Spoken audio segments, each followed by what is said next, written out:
आप सिर्फ इन तथाकथित धर्म संसदों की बात कर रहे हैं, लेकिन आपको ये पूछना चाहिए कि प्रधानमंत्री अभी जो कच्छ गए और गुरुद्वारे से उन्होंने भाषण दिया, तो उन्होंने औरंगज़ेब का जिक्र क्यों किया? उन्होंने अहमद शाह अब्दाली का जिक्र क्यों किया? उन्होंने मुग़ल शासकों के विरुद्ध सिख गुरुओं को रख के क्यों खड़ा किया? उसके पहले जब वो बनारस गए तो मौका काशी विश्वनाथ का था, लेकिन वहाँ भी औरंगज़ेब के बिना और सैयद सालार मसूद के बिना उनका काम नहीं चला। तो मेरी समझ ये है कि जो प्रधानमंत्री कर रहे हैं, जो उत्तर प्रदेश के मुख्यमंत्री कर रहे हैं, जो असम के मुख्यमंत्री कर रहे हैं, भारतीय जनता पार्टी के मुख्यमंत्री कर रहे हैं, वो वाक्य का एक हिस्सा बोलते हैं और वाक्य में जो खाली जगह है उसको धर्म संसद में भरा जाता है।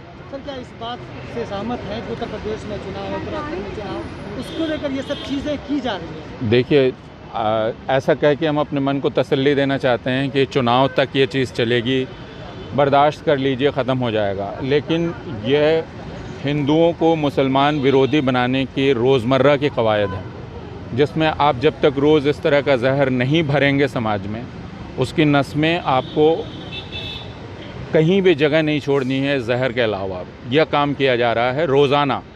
तो हम यह न कहें कि चुनाव अब करीब हैं इसलिए यह किया जा रहा है। असम में तो चुनाव ख़त्म हो गए।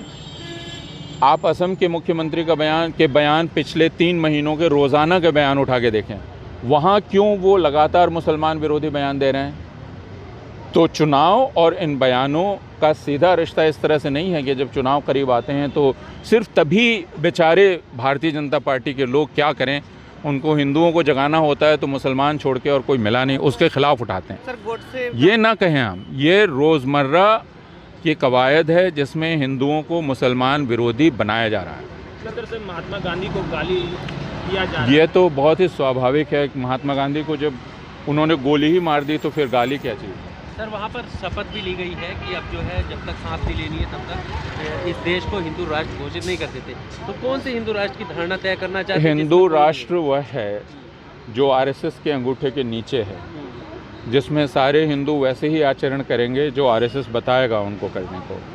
यह हिंदू राष्ट्र है। इसलिए हिंदुओं को ये कहा जा रहा है कि हम आपको इसकी ताकत देंगे कि आप मुसलमानों का अपमान कर सकें, ईसाइयों का अपमान कर सकें, लेकिन उसके बदले आपको हमारी ग़ुलामी स्वीकार करनी पड़ेगी। हिंदू राष्ट्र का बहुत सीधा सा मतलब है राष्ट्रीय स्वयंसेवक संघ के अंगूठे का राष्ट्र। क्या उसमें अलग अलग जो उनके नज़र में कुछ ऐसी जातियां हैं जिनको वो हिंदू नहीं मानती, उनकी जगह होगी? हाँ, ये सवाल इसलिए अप्रासंगिक है कि वो ये कहते हैं कि हम सबको अपनी तरह से हिंदू बनाएंगे, तो जो उनका हुक्म मानेंगे, उनके तरीके से चलेंगे, वो उनके लोग होंगे।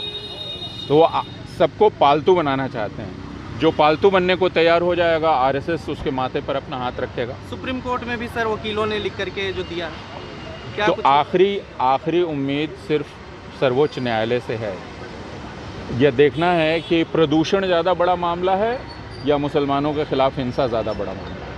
जी, इसीलिए हम यहाँ पे आज उत्तराखंड भवन पे धरना दे रहे हैं कि जो जितने भी खास तौर से जो आयोजक हैं उनके ऊपर तो केस भी नहीं लगाया है।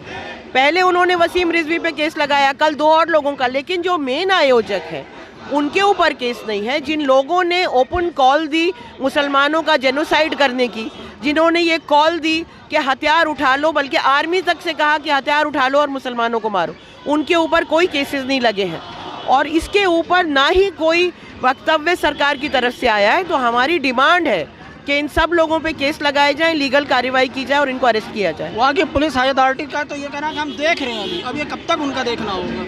ये देखिए, ये तो बिल्कुल साफ है कि जो ये सारे जो हिंदुत्ववादी संगठन है उनको संरक्षण मिला हुआ है सरकार का और पुलिस का, इसीलिए वो इस तरह से गुंडागर्दी जो है पूरे देश में कर रहे हैं। न, जाहिर सी बात है, अगर संरक्षण ना होता तो ये खुलकर ये नहीं कहा जाता कि हम म्यांमार वाली हालत करेंगे।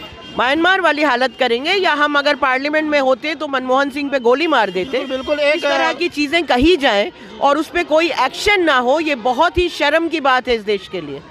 हाँ, जिस तरह से हम देखते हैं कि अगर कोई मुसलमानों की तरफ से कुछ होता है फौरन यूपीए के तहत गिरफ्तार करके उन्हें जेल में डाल दिया जाता है। जैसे कि सीए प्रोटेस्टर्स में बहुत सारे लोग अभी भी अरेस्ट जेल में हैं, लेकिन इन लोगों के खिलाफ कोई कार्रवाई नहीं। आप ये सोचिए कि अगर ये कोई भी ऐसा स्टेटमेंट किसी मुसलमान ने, किसी सिख ने या किसी क्रिश्चियन ने दिया होता तो क्या हाल हो रहे होते पूरे देश में।